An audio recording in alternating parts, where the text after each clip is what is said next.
How do we add or subtract with variables? Number 1, 8x plus 2x. Pareho silang merong x. Para ka lang na gano'n ng 8 apples plus 2 apples. Ilan yun? Diba? 10 apples. So, ibig sabihin, ito is 10x. Number 2, 9m minus m. Kung wala kayong nakikitang numerical coefficient dito, that simply means meron niya na 1. Invisible. We don't need to write 1.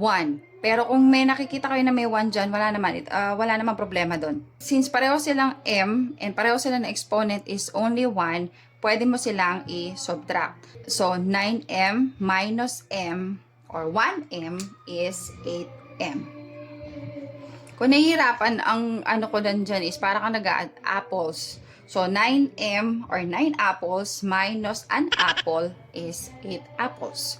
So, 8m. For number 3, itong 2x squared, gawin lang natin dyan. Since wala naman siyang kapartner dyan, copy lang natin yan. 2x squared. So, itong 4x, tsaka itong 3x, pwede na natin i-add or subtract.